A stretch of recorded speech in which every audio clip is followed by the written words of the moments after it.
রাসূল তো এতিমদের সর্দার। পৃথিবীর কোন এতিম যেন বলতে না পারে নবীজি আমার ব্যাপারে কি বলবেন, আমি তো এতিম মানুষ, আর তিনি আমার ব্যাপারে কিভাবে আমার দরদ বুঝবেন। নবীজিকে আল্লাহ পাক কেমন এতিম বানালেন, সমস্ত দুনিয়ার এতিমদের সর্দার বানালেন।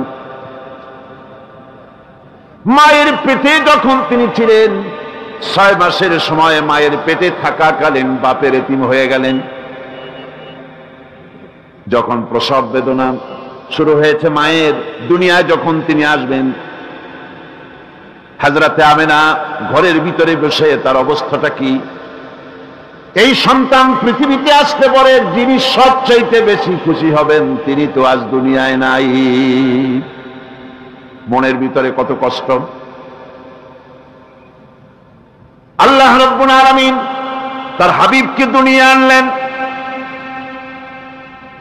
রাসূলের দাদা ঘরের সামনে তাঁবুর সামনে দাঁড়ায়া তায়েফ থেকে আগত সাদিয়া গোত্রের লোকদেরকে বলতেছেন, এই ঘরের ভিতরে একটা এতিম বাচ্চা আছে, বেশি টাকা কড়ি দেওয়া যাবে না, যদি দয়া হয়ে নিয়ে যাও। গরিব মানুষ, এতিম মানুষ দেখে শুনে কেউ আর নিতে চায় না।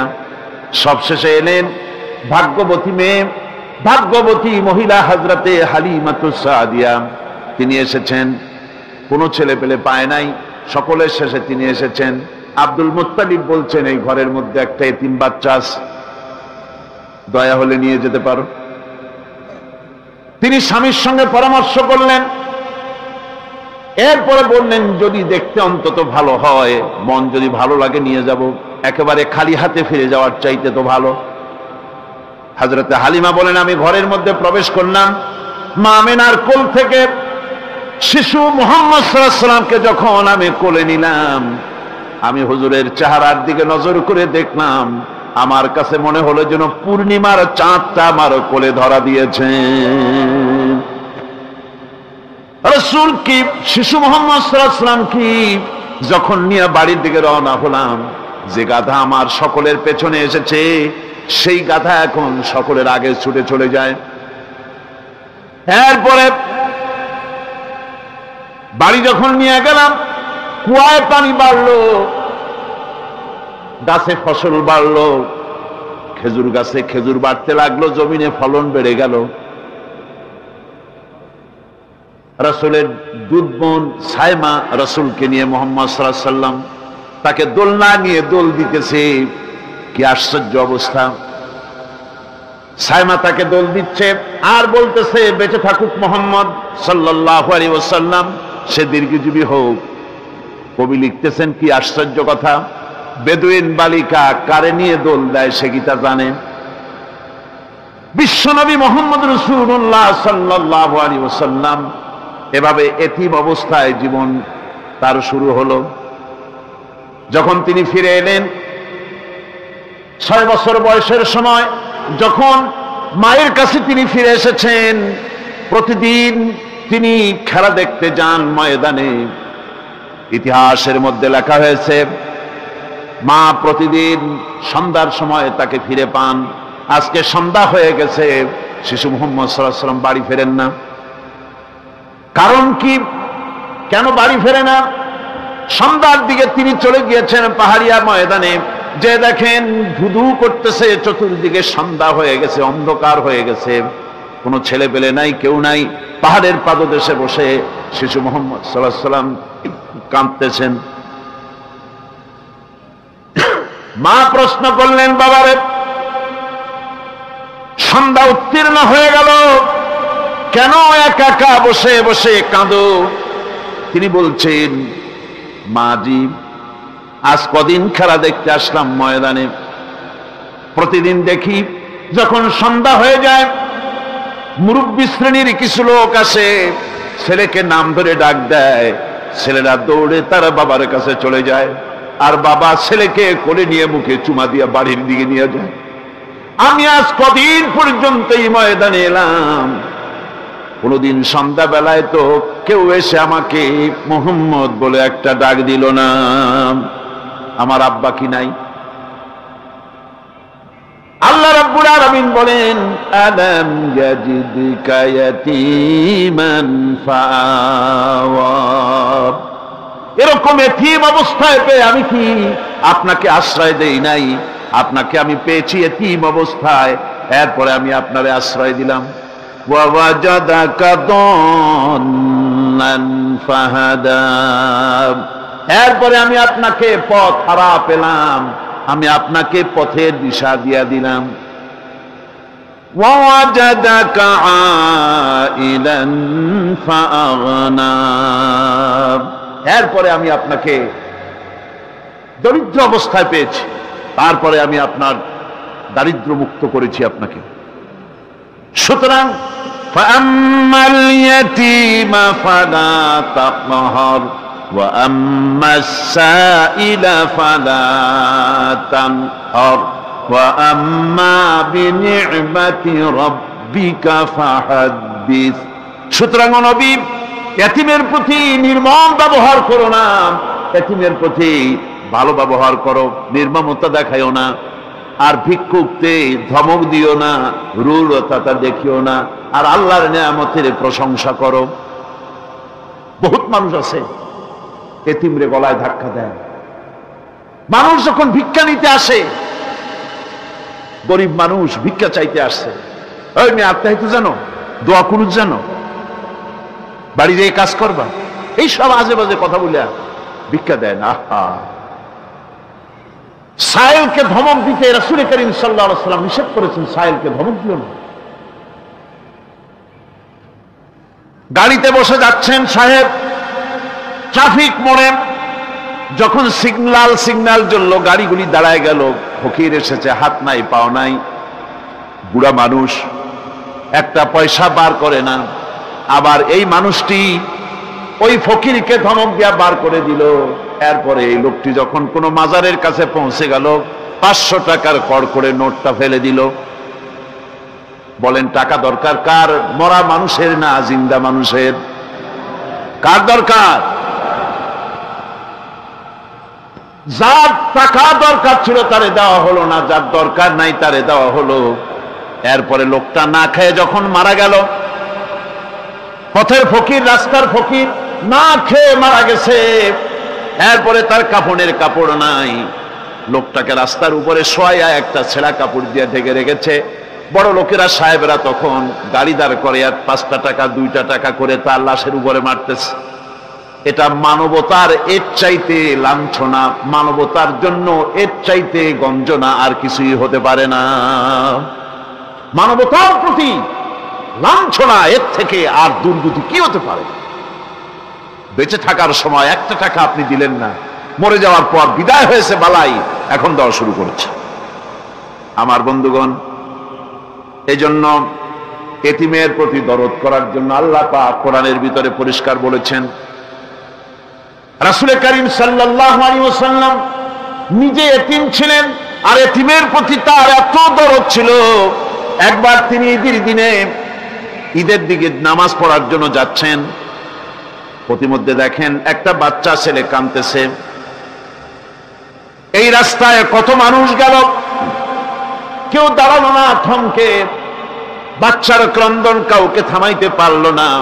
কিন্তু বিশ্ব নবী, দয়ার নবী, রাহমাতুল লিল আলামিন বাচ্চার কান্না দেখে পাও বাড়াতে পারলেন না। নবীজি দাঁড়ায় গেলেন, জিজ্ঞেস করেন, ও বাচ্চা, ঈদের দিনে কাঁদো কেন? ঈদের দিনে তো কাঁদতে নাই। বাচ্চা বলে, তোমার কাছে বলবো না, আমি সেই সকালবেলা থেকে বসে আছি। আমি যদি মক্কার আব্দুল্লাহর পুত্র মুহাম্মদ রাসূলুল্লাহ সাল্লাল্লাহু আলাইহি সাল্লামকে পাই, মনের দুঃখ তার কাছে বলবো। বিশ্ব নবী জমিনের উপরে বসে পড়লেন, বাচ্চারে কোলের উপরে উঠায় বলেন, বাচ্চা বলো কি তোমার দুঃখ? তুমি যার জন্য বসেছো আমি তো সেই এতিম নবী, কি বলতে চাও? বাচ্চা বলতেছেন, ইয়া রাসূলুল্লাহ, আমার বাবা মারা গেছে। সেই ছোট্টবেলায় একেবারেই তখন মায়ের পেট থেকে আমি আসার পর বাপ মরে গেল। আমার মা আর একজনের সঙ্গে বিয়ে বসেছে। সেই পুরুষটি আমারে দেখতে পারে না। আমার মা যদি আমারে কোলে করে এসে সহ্য করতে পারে না, আমারে চুমা খাইলে সহ্য করতে পারে না, আমারে খাবার দিলে মা মার খায়। আজ ঈদের দিনে রাতে আমার মা আমাকে বলল, বাবারে তোমার কপাল খারাপ, তোমার বাবা মারা গেছে, তোমাকে সাহায্য করার কেউ নাই, আমি তোমার যত্ন করতে পারলাম না, কোলে নিয়ে সুমাও দিতে পারি না, আমার এমনই কপাল খারাপ। সুতরাং এতিমের দরদ এতিম ছাড়ার কেউ বুঝবে না। তুমি আজ চলে যাও, ওই রাস্তায়, ঈদের রাস্তায় দাঁড়ায় থাকো, মাঠের রাস্তার পাশে, বিশ্ব নবীর কাছে তোমার দুঃখ বলো, এতিমের দুঃখ তিনি বুঝবেন। আমি মায়ের কথা মতো এই জায়গায় এতক্ষণ বসে আছি, হুজুর আপনি দয়া করে, আমার কথা তো আপনার কাছে বললাম, আমার মনের এই দুঃখ।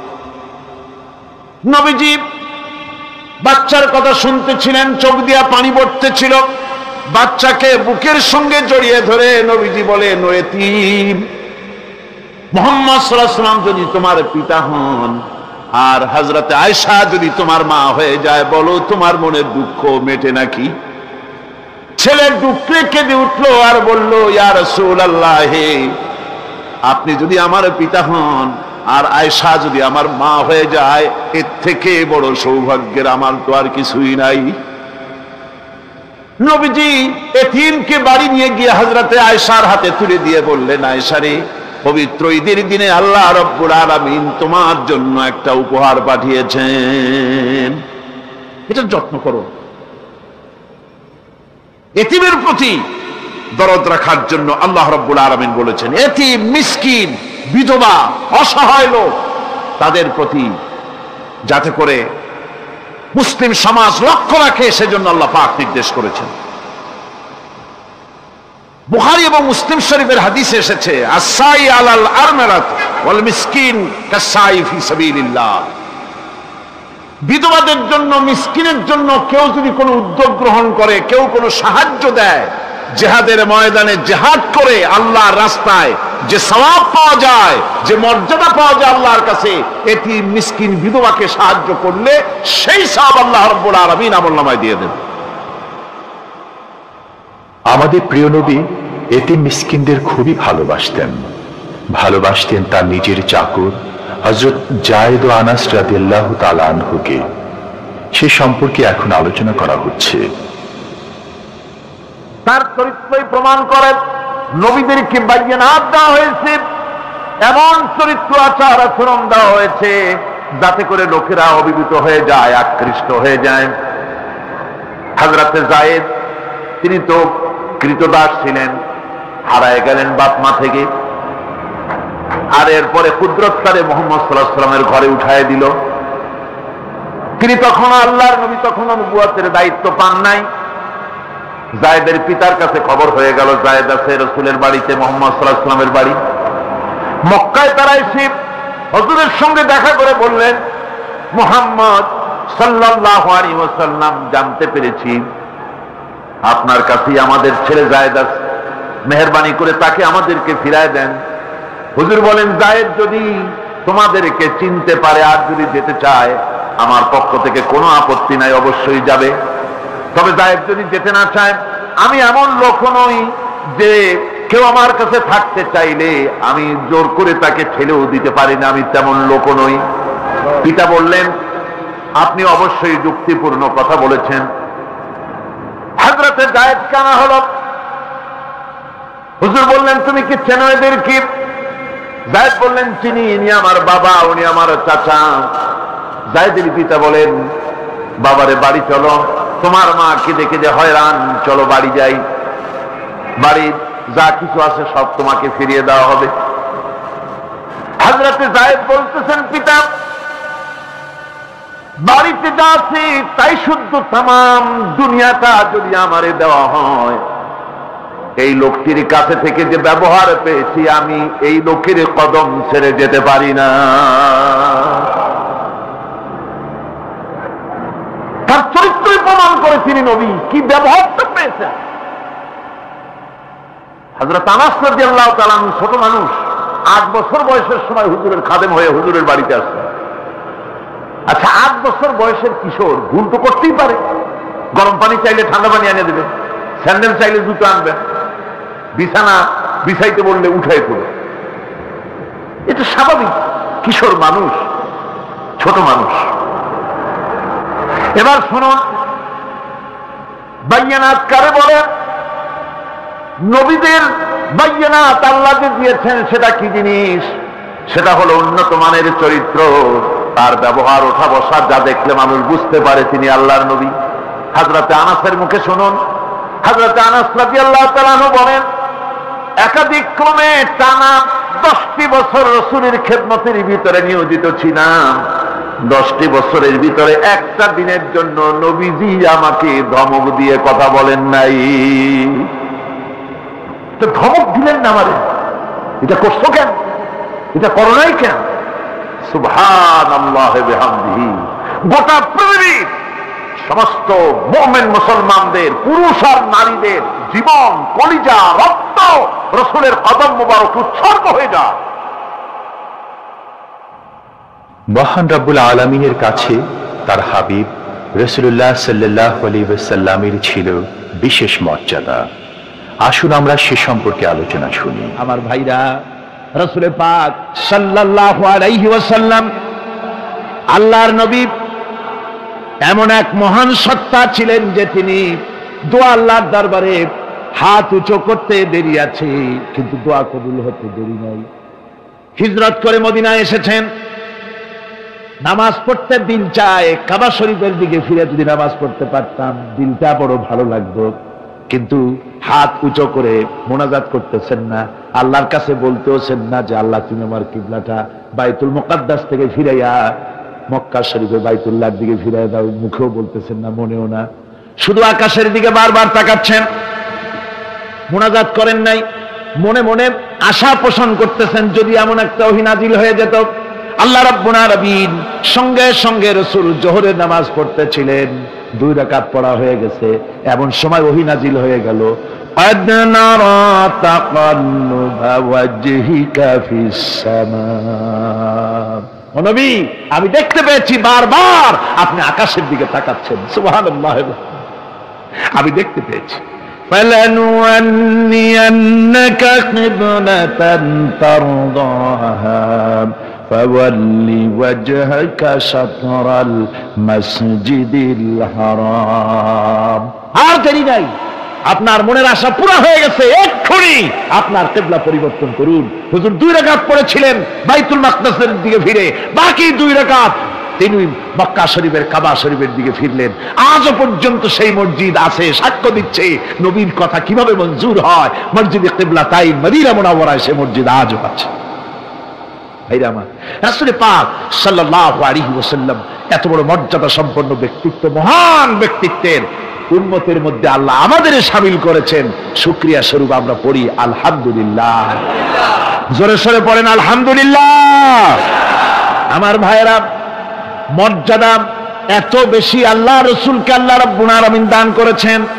এই পৃথিবীতে কোন মানুষের সঙ্গে যদি আপনি বেয়াদবি করেন, তিনি আপনার বাপ হোক, তিনি আপনার মা হন, অথবা আপনার উস্তাদ হন, অথবা আপনার পীর হন, যে কেউ হোক না কেন, কারোর সঙ্গে যদি কোনো বেয়াদবি হয়ে যায় তো শুধু একটা বেয়াদবি ছাড়া আর কিছুই না।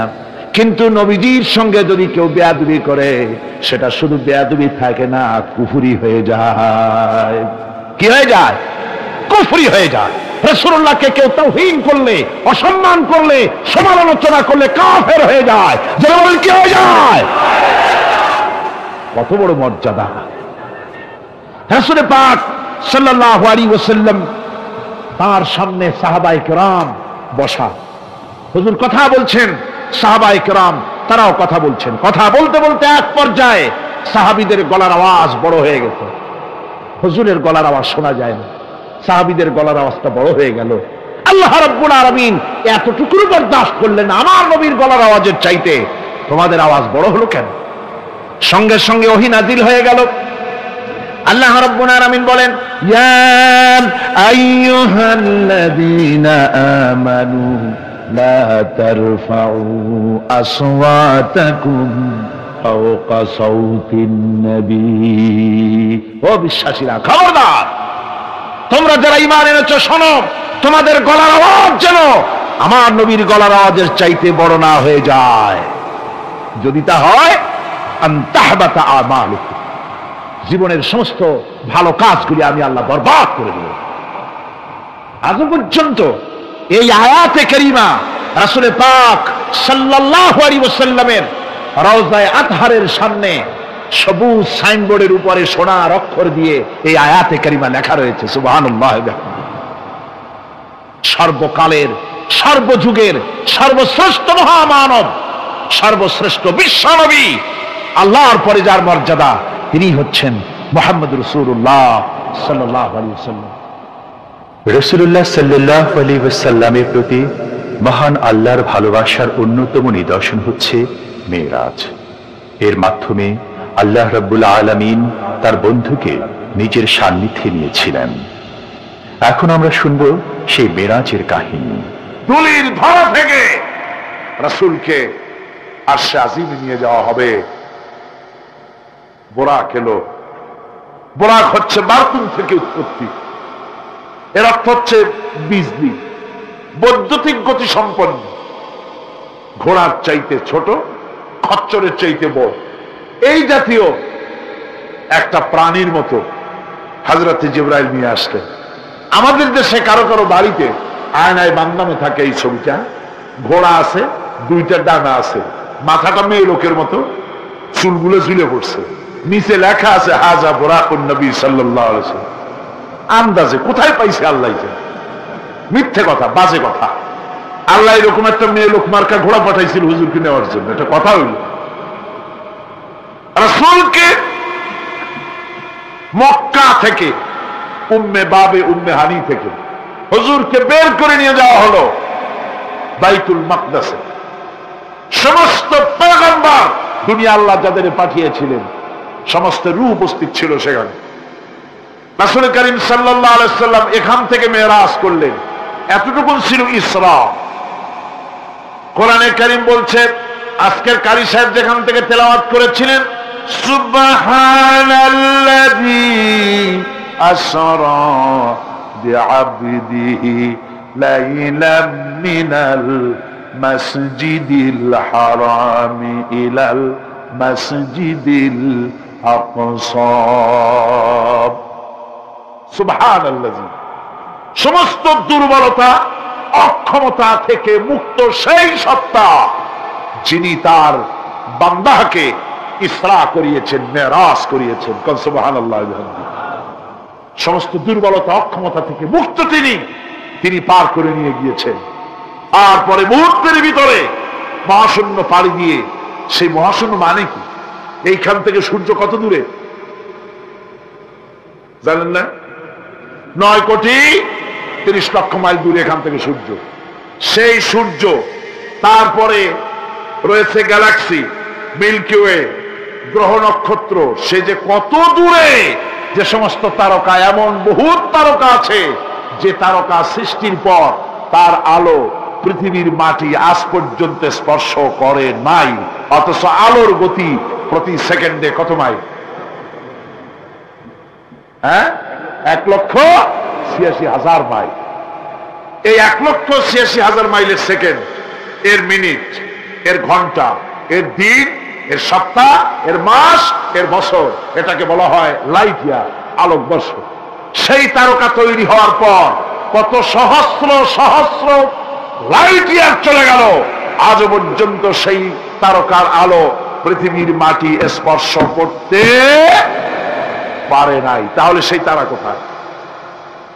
আল্লাহ রাব্বুল আলামিন তার হাবিবকে চাঁদ, সূর্য, গ্রহ, নক্ষত্র, মহাশূন্য পাড়ি দিয়ে, তারপরে 7 আকাশ পাড়ি দিয়ে সিদরাতুল মুনতাহা পর্যন্ত নিয়ে গেলেন। জোরে কোন সুবহানাল্লাহ। এবার সিদরাতুল মুনতাহা পর্যন্ত যাওয়ার পথে যত ঘটনা ঘটল, সেগুলো আপনারা ইতিহাস থেকে পড়ে নেবেন, ওগুলি বলার সময় আমার কাছে নাই। সিদরাতুল মুনতাহায় যাওয়ার পর হযরত জিবরাইল বলেন, আর আমি যেতে পারবো না, এটা হলো বিপজ্জনক বর্ডার। আমি যদি আর এক চুল অগ্রসর হই তাহলে আমি জ্বলে পুড়ে ছাই হয়ে যাব, আমার আর যাওয়ার অধিকার নাই। হুজুর সেখানে বসে থাকলেন। জিবরাইল বলে গেলেন, এখান থেকে আপনাকে নেওয়ার কুদরতি ব্যবস্থা হয়ে যাবে। রাসূল দুনিয়ায় ফিরে এসে হযরত বেলালকে ডেকে বলেছিলেন, বেলাল গো, এমন কি আমল তুমি করো আমারে শোনাও। হযরত বেলাল বলেন, হুজুর আমার আমল তো সব আপনি জানেন। কয় না, কি করো শোনাও। বেলাল বলেন, হুজুর খাস আমলের মধ্যে এতটুকু আছে যে আমি কখনো বিনা উজুতে থাকি না, যখন উজু চলে যায় উজু করি আর উজুরে ইমামের জন্য 2 রাকাত নফল নামাজ পড়ি। হুজুর বলেন, বেলাল তুমি এই আমল ছাড়বা না, কারণ সিদরাতুল মুনতাহায় হযরত জিবরাইল আমারে যখন ছেড়ে চলে গেলেন আমার একা একা বড় ভয় লাগতে লাগলো। তখন আমার মনে হচ্ছিল তুমি যেন আমার চতুর্দিকে হাঁটতেছো। আমার ভাইরা, রফরাত নামক বিছানা চলে এলো। কুদরতি এই বিছানায় চড়ে নবীজি আল্লাহ রাব্বুল আলামিনের দরবারে আরশে আজিমে পৌঁছে গেলেন। জোরে বলেন সুবহানাল্লাহ, জোরে বলেন সুবহানাল্লাহ। যেখানে পৃথিবীর কোন মানুষের যাওয়া সম্ভব নয়, গোটা পৃথিবীর মানুষের মর্যাদা আল্লাহ পাক বাড়ায় দিলেন, আরশে আজিমে হুজুরকে নিয়ে গেলেন। তারপরে তিনি কথাবার্তা হুজুরের সাথে কি বললেন, সেই কথাগুলি নিয়ে আমাদের দেশে কথা হলো এই যে হুজুরকে নিয়ে আল্লাহ 5 ওয়াক্ত নামাজ দিছিলেন তো 50 ওয়াক্ত। মুসা আলাইহিস সালামের সাথে দেখা না হইলে তো কাম সারছিল, আমাদের আর উপায় ছিল। আরে ভাই, শুধু নামাজ দেওয়াই যদি উদ্দেশ্য হবে তাহলে রোজার মতো তো আল্লাহ দুনিয়ায় বসে দিতে পারতেন কিনা, হজের মতো জাকাতের মতো পারতেন কিনা। শুধু নামাজের জন্য নয়, আল্লাহ পাকের কায়নাত দেখাবার জন্য আল্লাহ পাক তাকে নিয়েছিলেন। বেহেশত দেখাইছেন, দোজখ দেখাইছেন, ভালো কাজ করলে কিরকম শান্তি হবে, খারাপ কাজ করলে কিরকম শাস্তি হবে চোখে দেখাই দিয়েছেন মুহাম্মদ রাসূলুল্লাহ সাল্লাল্লাহু আলাইহি ওয়াসাল্লামকে। মেরাজ থেকে ফিরে এলেন, ঘরে এসে দেখেন উজুর পানি, উজু করে যে গেছিলেন উজুর পানি তখনও গড়াচ্ছে। যে দরজা দিয়ে বেরিয়েছিলেন দরজাটা ধাক্কায় কখনো কাঁপতেছে। যে বিছানায় শোয়া ছিলেন সে বিছানায় মানুষ শুয়ে থাকলে যেমন উষ্ণ থাকে সেরকমের উষ্ণ ভাব তখনও আছে। কেমনে হলো? কেমনে হলো? মাথায় ঢুকবে না। সুবহানাল্লাহ কোন ঢুকবে? জোরে কোন সুবহানাল্লাহ। এটার ব্যাপারে কোন বিজ্ঞান দর্শন যুক্তির প্রয়োজন নাই। প্রয়োজন শুধু এতটুকু, আল্লাহ তার হাবিবরে নেবেন, কত দ্রুত নিবেন, কত দ্রুত পাঠাবেন এটা তিনিই ভালো জানেন, আমাদের কোনো জানার কথা না। ঠিক কিনা কর? তবে দৃষ্টান্ত যদি চান তাহলে আমি দৃষ্টান্তটা এভাবে দিতে পারি, বুঝাবার জন্য একটা দৃষ্টান্ত দিতে পারি। সেটা হলো এই, ধরেন বাংলাদেশে কোনো প্রেসিডেন্ট আসবে, পৃথিবীর যে কোনো দেশের এক প্রেসিডেন্ট আসবে। এটা আসার যখন খবর হয়ে যাবে তখন পত্র পত্রিকায় রুট বলে দেওয়া হয়, এই রুটে রাষ্ট্রীয় মেহমান রাষ্ট্রীয় অতিথি ভবনে আসবেন, এই রাস্তা দিয়ে সাধারণ ট্রাফিক চলাচল বন্ধ থাকবে। এয়ারপোর্ট থেকে নিয়ে রাষ্ট্রীয় অতিথি ভবন পর্যন্ত মেহমান না আসা পর্যন্ত সমস্ত ট্রাফিক চলাচল বন্ধ। মেহমান পৌঁছে যাবে, তারপরে আবার স্বাভাবিক ট্রাফিক চলবে। এটা জানেন কিনা? জানেন কিনা? এইটা যদি পৃথিবীর সামান্য সলিমুদ্দিন কসিমুদ্দিন এই জন্য বলছি, আজ আছে কাল নাই। ঠিক কিনা গণ? আজ মন্ত্রিত্ব গেল, কালকে রাস্তায় দাঁড়ায় বলবে রিকশাওয়ালা আমার একটু নেওয়া, বাজারে মাছ কিনতে যাবো। ঠিক কিনা? সুতরাং এদের তো কোনো মর্যাদা নাই, আজ আছে কাল নাই। এই দুনিয়ার সলিমুদ্দিন কসিমুদ্দিনের জন্য যদি এভাবে ট্রাফিক চলাচল বন্ধ করে দেওয়া হয় তাহলে আকাশ এবং জমিনে আল্লাহ রাব্বুল আলামিনের সর্বশ্রেষ্ঠ মেহমান জনাবে মুহাম্মদ রাসূলুল্লাহ সাল্লাল্লাহু আলাইহি সাল্লাম, এই মেহমান আল্লাহর দরবারে যাবেন। আল্লাহ যদি বলে দিয়ে থাকেন, আল্লাহ যদি হুকুম করে থাকেন, সময়ের গতি, বার্ষিক গতি, আহ্নিক গতি, আকাশের গতি, সূর্যের গতি, সময়ের গতি, রাত 3:45 10 সেকেন্ড, এখন সমস্ত গতি স্তব্ধ হয়ে যা। আমার হাবিব আমার দরবার থেকে ঘুরে যখন ঘরে ফিরে যাবেন আবার 3:45 11 সেকেন্ড থেকে শুরু হয়ে যাবি। ইসলাম প্রচার করতে গিয়ে আমাদের প্রিয় নবীর উপর চলেছে অকথ্য নির্যাতন, যার প্রমাণ তায়েফের ঘটনা। সেই কাহিনী এখন আমাদের সামনে সুললিত কণ্ঠে তুলে ধরছেন প্রখ্যাত মুফাসসিরে কোরআন হযরত মাওলানা দেলওয়ার হোসেন সাঈদী। ক্যাসেটটির প্রযোজনায় সিএইচপি, পরিবেশনায় স্পন্দন অডিও ভিজুয়াল সেন্টার, ঢাকা। শুনুন তায়েফের কাহিনী। তায়েফের ময়দানে আমার রাসূল রক্ত দিয়েছেন। আমি সেই তায়েফ সফর করেছি। সেই তায়েফ, আমি তায়েফের ইতিহাস হাদিসে পড়েছি, চোখে দেখি নাই। তায়েফের চিত্র নিজের চোখে দেখে প্রাণ ভরে কেঁদেছি, যেখানে রাসূলের রক্ত পড়েছে। 3টি জায়গায় রাসূলের রক্ত পড়েছে। সবচাইতে বেশি রক্ত পড়েছিল যে জায়গাটিতে, সেই জায়গায় প্রাণ ভরে কেঁদেছি। আমার স্ত্রী আমার সাথে ছিলেন। আমি তায়েফে গিয়ে লোকেরা আমাকে যখন বলল বিশ্রাম নিতে, আমি বললাম না, বিশ্রাম করব না, আগে আমারে নিয়ে যাও। আমার রাসূলকে মারছিল যে রাস্তাটা, ওই রাস্তাটা আমার আগে দেখাও। 3 দিনের না খাওয়া, রাস্তার 2 দিকে কাফেরেরা দাঁড়ানো, চতুর্দিক থেকে পাথর মারা শুরু করে দিল। আহারে, এমন সুন্দর চেহারার মানুষ দেখে কেমনে মারল তারা। হুজুর পড়ে গেলেন, ওরা কাফেরেরা এসে জোর করে ধাক্কা মেরে হাঁটানো। আবার হুজুর পড়ে গেলেন, বেহুশ হয়ে পড়লেন। আবার ওরা উঠাইয়া জোর করে আবার হাঁটানো। তৃতীয় শেষ জায়গায় গিয়ে হুজুর বেহুশ হয়ে পড়ে গেলেন। শরীর থেকে সবচাইতে বেশি রক্ত পড়েছে সেখানে। আমি লম্বা সেজদায় পড়ে এত কান্দা কাঁদছি, আরে আমার নবীজির রক্ত পড়েছে এই মাটিতে। ফেরেশতারা এসে বলছেন, হে রাসূল, আপনার এই অবস্থা থেকে আকাশের ফেরেশতারা কাঁদতে কাঁদতে অস্থির হয়ে গিয়েছে। আপনি আমাদের অনুমতি দেন, এই পাহাড় চাপা দিয়া কাফেরের গোষ্ঠী সাফ করে দেই। আমার নবীজি বললেন, না, আমি তা বলবো না। আমি তো পৃথিবীর মানুষকে প্রতিশোধ দিতে আসি নাই। আমি যদি হুকুম করি আর আমার হুকুম মতো সবগুলি যদি পাথর চাপা দিয়ে মারিয়ে ফেলে দাও, তাহলে আমি কালে পৌঁছাবো লা ইলাহা ইল্লাল্লাহু মুহাম্মাদুর রাসূলুল্লাহ। সঙ্গে যায়েদ, রক্তাক্ত শরীর। আরে, যেই শরীরের দিকে মানুষ একবার তাকাইলে চোখ ফিরাইতে পারত না। হযরত আয়েশা বলেছেন, যে সমস্ত নারীরা ইউসুফ আলাইহিস সালামের দেখে হাত কেটে ফেলাইছিল, ওরা যদি আল্লাহ রাসূলকে দেখতো, হাত কাটতে কাটতে কলিজা কাটে ফেলাই দিত, টের পাইত না। এমন মানুষের গায়ে কেমনি পাথর মারল।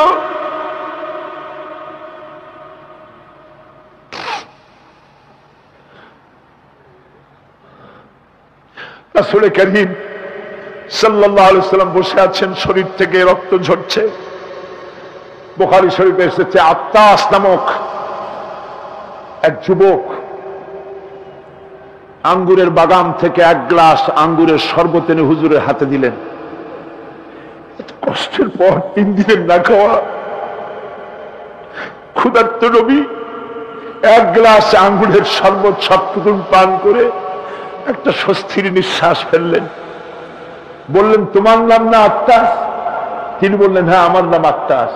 তোমার বাড়ি হযরত ইউনূস আলাইহিস সালামের গ্রামে? বললেন যে হ্যাঁ, আমার বাড়ি ইউনূস আলাইহিস সালামের গ্রামে।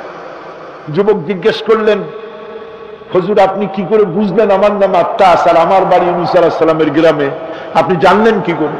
হুজুর বললেন, আমিও নবী, ইউনূস আলাইহিস সালামও নবী। এক নবীর খবর আর এক নবীর কাছে থাকে। রাসূল গায়ের রক্তগুলি ধুয়ে 2খানা হাত আল্লাহর দরবারে তুললেন। আজকে দুনিয়ায় কেউ নাই হুজুরের, খাদিজা নাই, আবু তালেবও নাই। রাসূল একা। সাহাবীরা দিনের বেলায় কাফেরদের ভয়তে হুজুরের সঙ্গে দেখা করতে পারে না। হুজুর বলেন, আমার ওই কষ্টের সময় খাদিজা নাই। ওই সব পাথরগুলি আমি আজও চিনি, যে পাথরগুলি আমি যাওয়ার সময় রাস্তায় পাথরগুলি আমাকে বলেছে, আসসালামু আলাইকা ইয়া রাসূলুল্লাহ। পাথরগুলি আমাকে সালাম করেছে। আল্লাহ পাক আমাকে সান্ত্বনা দিয়ে বলেছেন, ইয়া আইয়ুহান নবী হাসবুকাল্লাহ। ও নবী, কোন চিন্তার কারণ নাই, আমি আল্লাহ তোমার জন্য যথেষ্ট। আবু জেহেল, আবুল আহাব, উতবা এবং শাইবা সবসময় রাসূল করিম সাল্লাল্লাহু আলাইহি ওয়াসাল্লামের বিরুদ্ধচারণে ব্যস্ত থাকত। তারা মহাগ্রন্থ আল কোরআনের উৎস জানার চেষ্টা করল। এই সম্পর্কে মুহতারাম মাওলানা আলোচনা করছেন। আবু জেহেল, আবুল আহাব, উতবা, শাইবা এরা সবাই রাসূলের ঘরের চার কোনায় দাঁড়িয়ে কোরআনে কারীম তারা আবিষ্কার করতে গেছে যে মুহাম্মদ সাল্লাল্লাহু আলাইহি ওয়াসাল্লাম কোরআনের নামে যে কথাগুলি বলেন, এই কথাগুলি তিনি কোত্থেকে আবিষ্কার করেন, কোথা থেকে পান? তিনি কি কোনো কবির কাছ থেকে ট্রেনিং নেন? কোথা থেকে এগুলি পান তিনি? তাই জানার জন্য ওরা গিয়ে, আবু জেহেল যে গিয়েছে আবু সুফিয়ান তা জানে না, উতবা যে গিয়েছে শাইবা তা জানে না, একে অপরের অজান্তে ঘরের চার কোনায় দাঁড়িয়ে আছে। গভীর রাত্রে সরকারে দো আলম আশরাফুল আম্বিয়া নবী মুহাম্মদ রাসূলুল্লাহ সাল্লাল্লাহু আলাইহি ওয়াসাল্লাম তেলাওয়াত করা শুরু করেছেন। এখন বুঝুন, একে তো আল্লাহর কালাম, আর তেলাওয়াত করছেন তিনি যার উপরে এটা অবতীর্ণ হয়েছে। একটু আগে যে কারি সাহেব তেলাওয়াত করতেছিলেন, কি বলেন, কেমন লাগলো? সুবহানাল্লাহ, সুবহানাল্লাহ, মনে হচ্ছিল সারা রাত তেলাওয়াত হোক আর শুনতে থাকি। এখন বুঝুন যে রাসূল নিজে তেলাওয়াত করতেছেন। আবু জেহেল, আবু সুফিয়ান, উতবা, শাইবা আল্লাহর নবীর ঘরের চার কোনায় দাঁড়িয়ে নবীজির তেলাওয়াত করা কোরআনে কারীম শুনতেছে। ওদের মনে মনে চিন্তা জাগলো, আর একটু শুনে তারপরে বাড়ি যাব, আর একটু শুনে নেই তারপরে বাড়ি যাব। এভাবে করে চিন্তা করতে করতে নবীজির মুখে আল্লাহ রাব্বুল আলামিনের কালাম শুনে শুনে চারটা কাফেরের জন্য ফজরের রক্ত হয়ে গেছে। বাড়ি যাওয়া তো দূরের কথা, দাঁড়ানো থেকেও কেউ বসার সময় পায় নাই। কোরআনে কারীমের আকর্ষণ, এ মোহাব্বত মানুষকে এভাবে টেনে আনে। দেখুন, শুধুমাত্র লিফলেট ছড়ানো হয়েছে আর পত্রিকায় একটু এসেছে তাফসীরুল কোরআন মাহফিল হবে। 3 দিনের মাহফিলের প্রথম দিনই মাঠের কাম সারা হয়ে গেছে। এরপরে কাল এবং পরশু কি হাসর হবে আল্লাহ রাব্বুল আলামিন ভালো জানেন। আমার ভাইরা, এই আকর্ষণ আমি বলে থাকি, আল্লাহর কসম, এই আকর্ষণ সাইদির নয়, এই আকর্ষণ আল্লাহ রাব্বুল আলামিনের কোরআন মাজিদ। এর থেকে যারাই এই কোরআন থেকে মানুষকে বিচ্ছিন্ন করতে চাইবে, ওরাই জনগণ থেকে চিরতরে বিচ্ছিন্ন হয়ে যাবে। বন্ধুগণ, আবু জেহেল, আবু সুফিয়ান, উতবা, শাইবা 4 জন রওনা করেছে সকালবেলায়। আবু জেহেল জিজ্ঞেস করছে, আবু সুফিয়ান রে কখন আসছো? কয় অত রাত্রে। উতবা, শাইবা তারাও বললো মুখ রাত্রে। কেউ কোনো কথা বলে না। আবু সুফিয়ান বলছে, ভাই আবু জেহেল, যদি তুমি রাগ না করো একটা কথা কই। হ্যাঁ, বলতে পারো।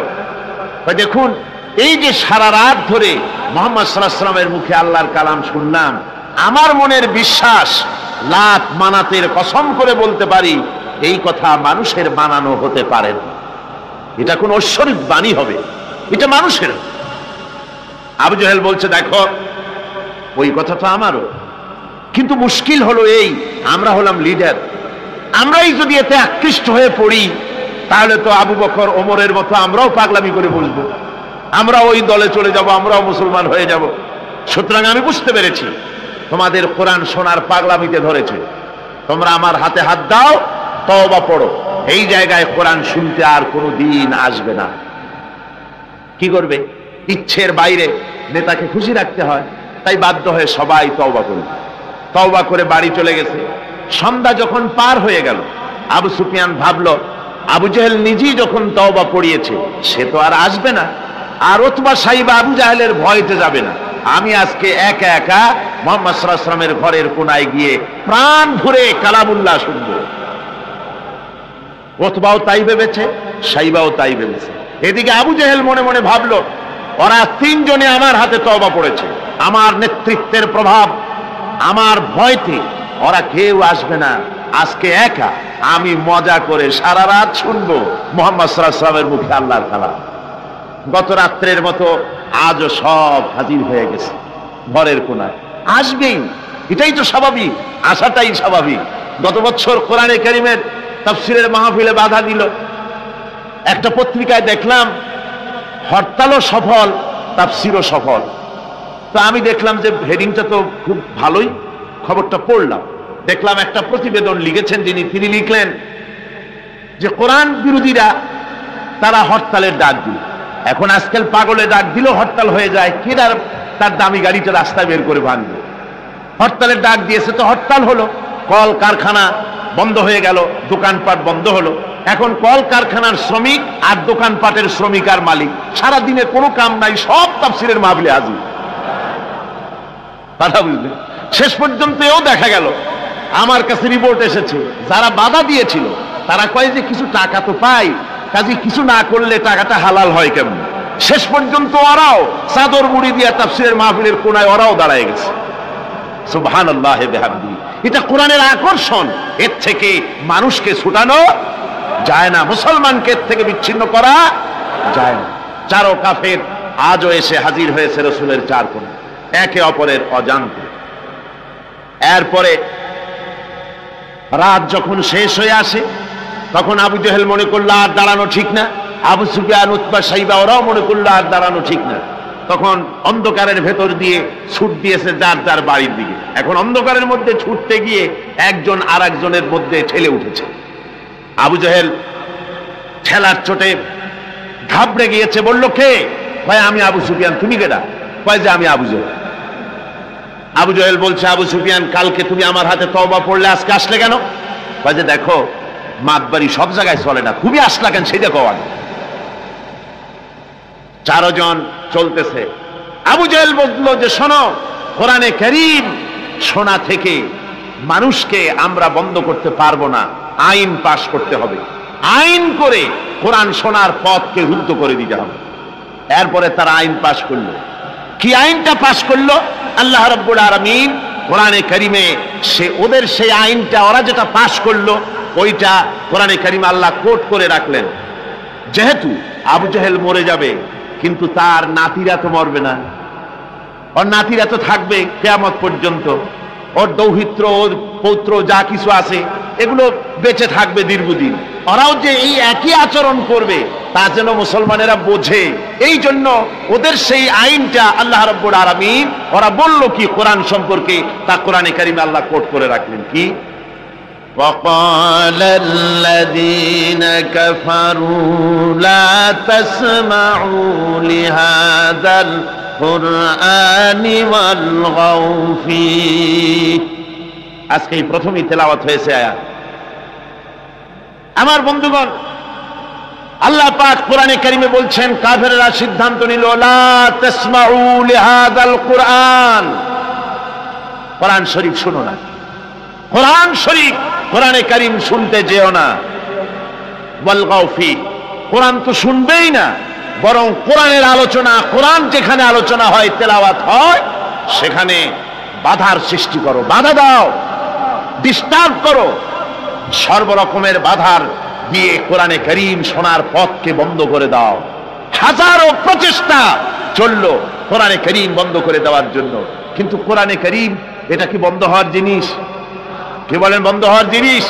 ওরা বলল কি যে যদি ডিস্টার্ব করো, যদি এভাবে বন্ধ করে দিতে পারো তাহলে তোমরা জয়ী হতে পারবে, আর যদি কোরআনের আন্দোলন চলে তাহলে তোমরা জয়ী হতে পারবে না, তোমাদের ক্ষমতা শেষ হয়ে যাবে।